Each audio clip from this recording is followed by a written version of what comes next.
this is Chris, Mitchell, and Flip, and this is our political speech analysis. Next slide. Our goal of this project is to analyze the rhetorical strategies of political speeches from the Republican Party and the Democratic Party, specifically Ivanka Trump and Bernie Sanders, respectively, and to propose an explanation of using rhetoric effectively. The topics that we will cover include the definitions of relevant rhetorical terms, the context of each speech using the rhetorical processes, an explanation of each of the speaker's arguments, rhetorical strategies, and effect on their audience, a proposition of how rhetoric should be used effectively, giving examples from each speech, and an explanation of the significance and relevance of this project to our group and you. Next slide. Here are some definitions of some terms that you'll be hearing us mention. Ethos is a persuasive appeal to convince the audience based on the author's credibility and character and showing that the author has knowledge or expertise about the topic. Pathos is a persuasive appeal to convince the audience by appealing to their emotions. Logos is a persuasive appeal to convince the audience by logic or reason and citing facts, statistics, authoritative sources, and logical arguments. Tone is the attitude of the author shown by word choice and views. Diction is the type of speech used by the author, including enunciation, style, accent, and inflection. And organization is the structure and order of ideas, evidence, and details in the author's work. Right. In her speech at the Republican National Convention in Cleveland, Ohio on July 21st, 2016, Ivanka Trump, the daughter of Donald Trump, who is a Republican candidate for the United States presidential election of 2016, argues that her father is a fighter and a doer who will make America great again. Next slide.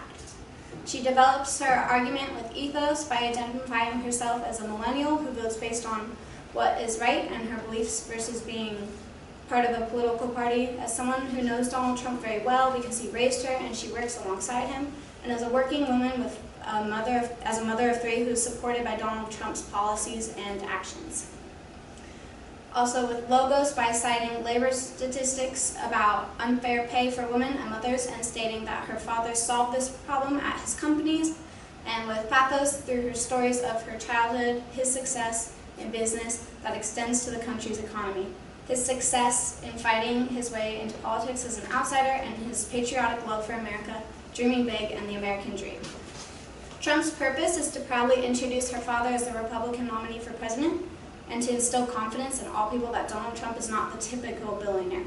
He is colorblind and gender neutral and values talent without prejudice because all that counts is ability, effort, and excellence. Trump's tone is full of confidence, pride, trust, respect, and admiration for her father to call to action her primary audience of American voters to support her father's election as the next President of the United States. Next slide. And now Bernie Sanders. In his presidential campaign speech during a political rally in Portland, Oregon on August 9, 2015, Democratic presidential candidate Bernie Sanders argues that the concentration of money and power in big corporate America and politics is profoundly wrong, and enough is enough, this has got to change. And he intends to lead this change by bringing people together, standing united for a political revolution. Next slide. Sanders develops his argument with ethos by explaining his enormous political experience that he has had on several Senate committees dealing with many topics, including budgets, energy, environmental, and veterans issues, as well as his record of voting for liberal viewpoints for all the people, by showing his family values with his wife of 27 years and their 4 children and 7 grandchildren, but more importantly, recognizing all types of family needs and values, including gay people as well as young families with newborns needing paid family leaves, and by repetitively addressing the audience as brothers and sisters. Also with logos by citing statistics about a multitude of government and business wrongs, including the 0.1% Americans who are wealthier than the bottom 90%, and the government reported unemployment rate of 5.3% not being the real rate, especially related to employment of youth 17 to 20 years old, ranging from 33% to 51% unemployment, depending on their color. And with pathos, through stories of inequality, institutional racism, corporate greed, sending jobs abroad, putting Americans out of work, lack of higher education, lack of health care, and more people incarcerated by the government rather than educated. Sanders' purpose is to inspire the American voters to think big and see his vision for the great country we can be, to unite people together in a nation where everybody lives in dignity.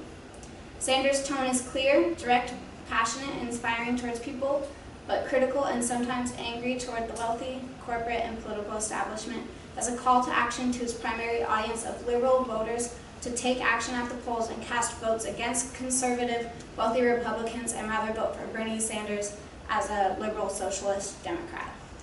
And now Mitchell will carry on Ivanka Trump's arguments. All right, here we go. So in this part of our speech, we're going to be breaking down a little bit more the arguments that each speaker made, and then which rhetorical appeals they used most effectively to influence their audience. The first argument that Ivanka Trump has, and really her main argument, is that her father, Donald Trump, is a man that is going to do whatever it takes to make America great again. That's their campaign slogan anyways.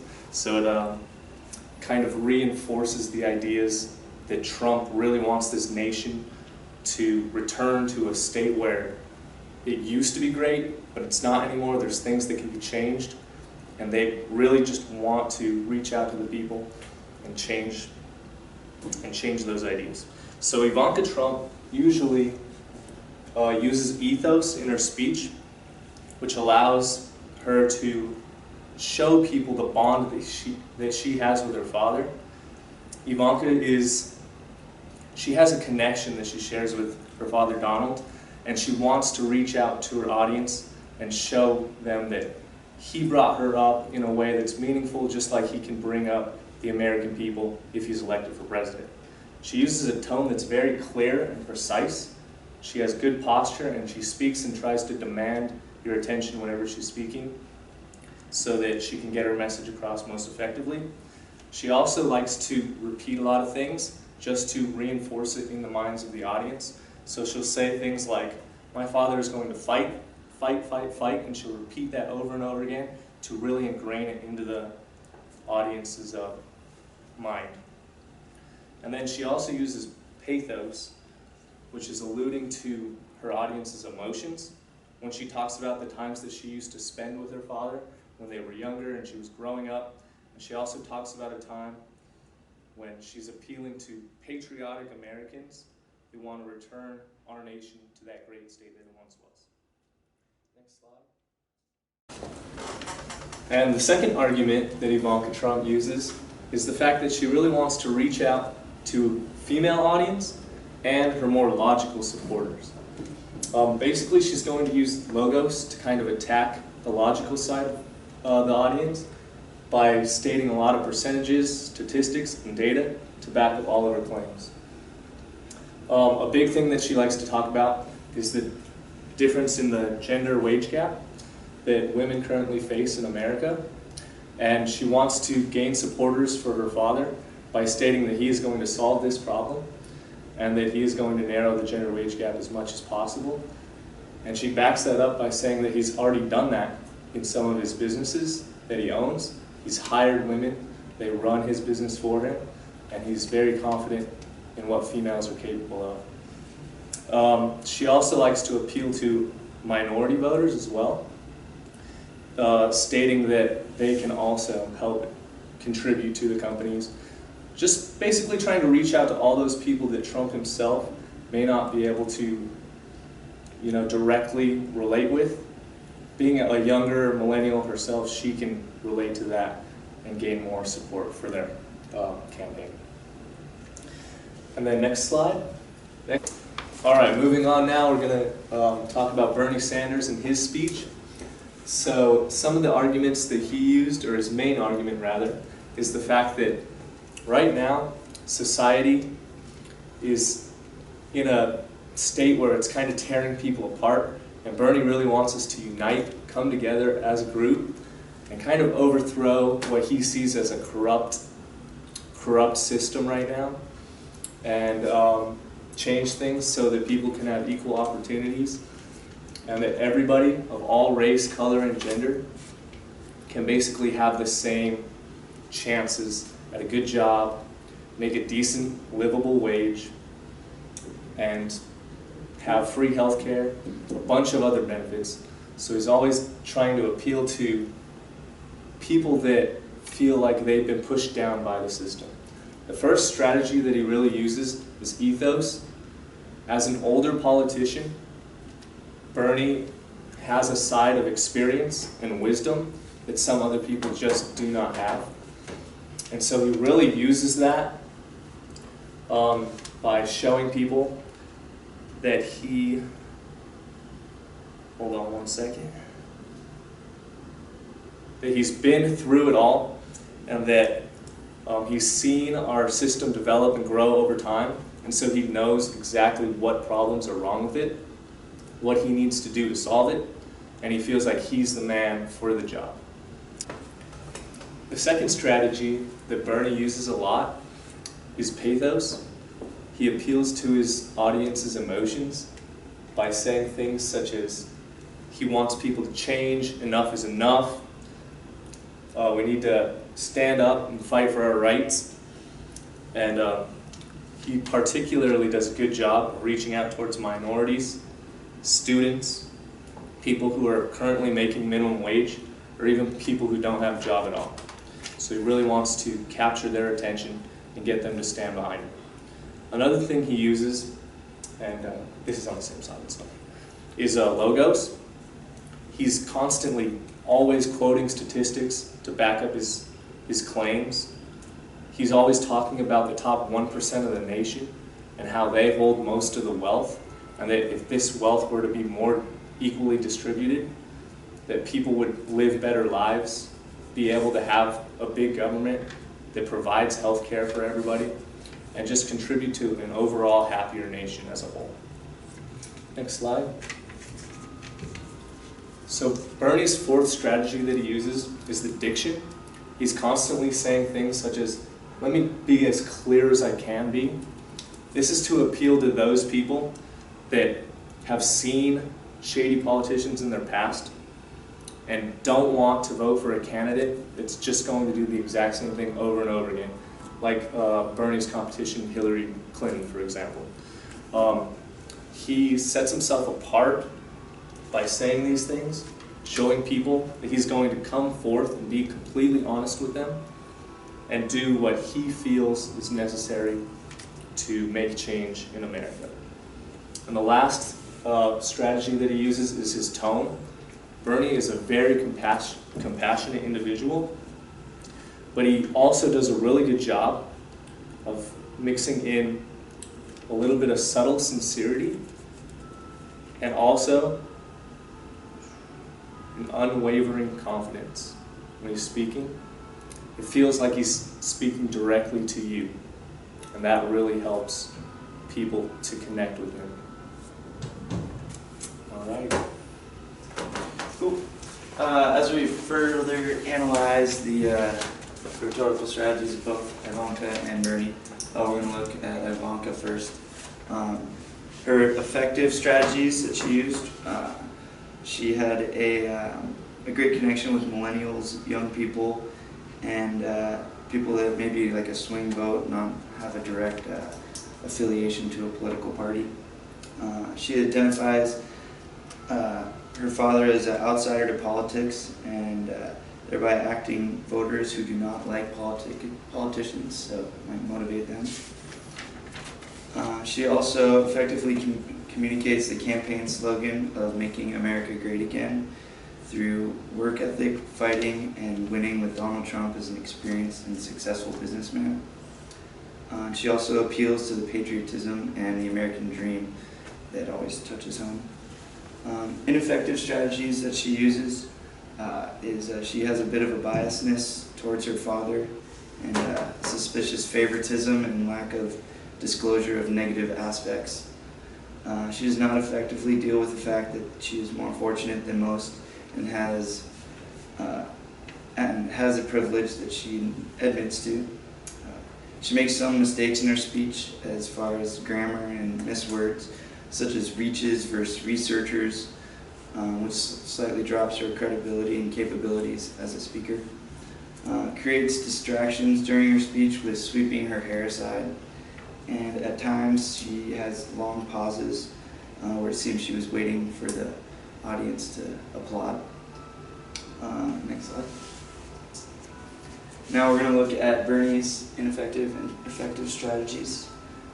He identifies himself as a family and an experienced liberal politician with goals to share wealth for the good of all society, to make change happen, and to disagree with the current situation in America controlled by the wealthy. He effectively appeals to lower middle class who need jobs, education, health care, and improved wages. He also effectively appeals to the minorities about immigration and creating a path to citizenship. He appeals to young people and women needing employment and equity. Also appeals to small and medium businesses. And lastly, effectively uses the applause and boos of the audience to advance his goals. His ineffective uses starts with he comes off as a bit angry and emotional about the establishment, wealthy Americans, Wall Street, and large corporations. And this has a little bit of a tendency to alienate those type of people as they listen to his speech. Does not address the specific details and economic consequences of how he will accomplish his goals.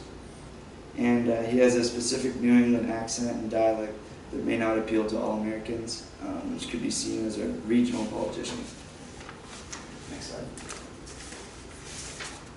slide. As we look further, we have some effective rhetorical strategies that we can use. Speakers convey their arguments effectively when they make connection with the audience by showing that they're candid, trustworthy, and have a genuine concern and interest for the audience. This is seen in Trump's connection with millennials and women, also Sanders' connection with liberals, middle class, and minorities. Speakers are effective when they are clear, direct, and organized, and do not make mistakes in facts or grammar. Speakers are effective when the message they communicate to the audience are believable, emotionally appealing, and based on logical facts and arguments. And lastly, it's important to influence the audience to believe and possibly prompt some sort of action. And we were able to see that Trump's speech was slightly less effective, and Sanders had a little bit more oomph to his. And lastly, we have the significance and relevance of this to us. And being that we're at election time, speeches are significant because we are considering political leaders for our country, and we're about to make that decision.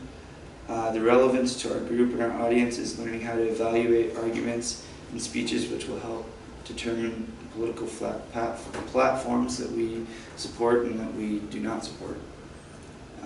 We consider how we will vote in this election.